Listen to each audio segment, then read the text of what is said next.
বিসমিল্লাহির রহমানির রহিম। আসসালামু আলাইকুম। আজকে শুক্রবার, গরিবের হজের দিন। আমরা অবশ্যই সবাই চেষ্টা করব এই হজ পালন করার জন্য বা হজে অ্যাটেন্ড করার জন্য।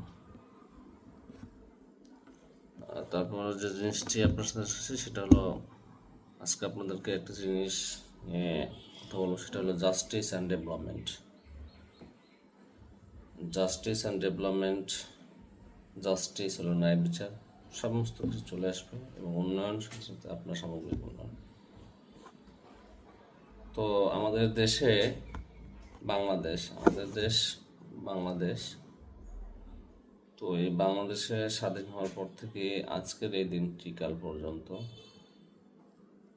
আপনি দেখবেন ন্যায় বিচার নিশ্চিত করতে হলে বা অন্যায়কারী শাস্তি নিশ্চিত করতে হলে, অন্যায় প্রতিরোধ করতে হলে, অন্যায় নিবৃত্ত করতে হলে, অন্যায় কাজ থেকে মানুষকে নিরুৎসাহিত করার ক্ষেত্রে বিচার খুবই গুরুত্বপূর্ণ।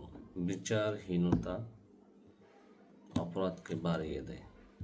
যে ইসলামিক রীতি অনুসারে এবং অপরাধ বিজ্ঞানে আমরা পড়ছি, সেটা হলো মানুষ যে যতটুকু অপরাধ করছে তার শাস্তি ঠিক ততটুকুই হবে, এটা নিশ্চিত, তাহলে অপরাধ নিয়ন্ত্রণ করা সম্ভব। আর যদি এটা সম্ভব না হয় বিচার ব্যবস্থা, তাহলে আমাদের দেশে অন্যায় কখনোই প্রতিরোধ বা নিয়ন্ত্রণ এবং নিরুৎসাহিত করা সম্ভব নয়।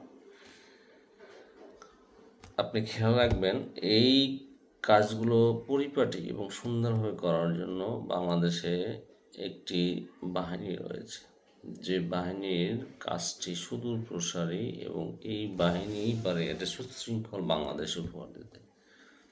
সেটা হলো বাংলাদেশ পুলিশ। এই বাংলাদেশ পুলিশ সেই এই গুরু দায়িত্ব।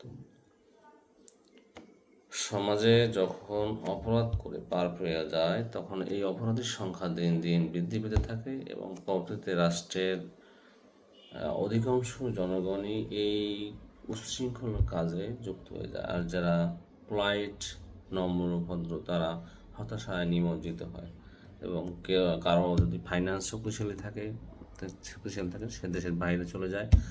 আর যারা না থাকে তারা সেই অপরাধ সাথে পিছন থেকে তাদের সাথে হাত মিলায় বা তাদেরকে সমীহ করে চলে। এটাই হলো বাস্তবতা।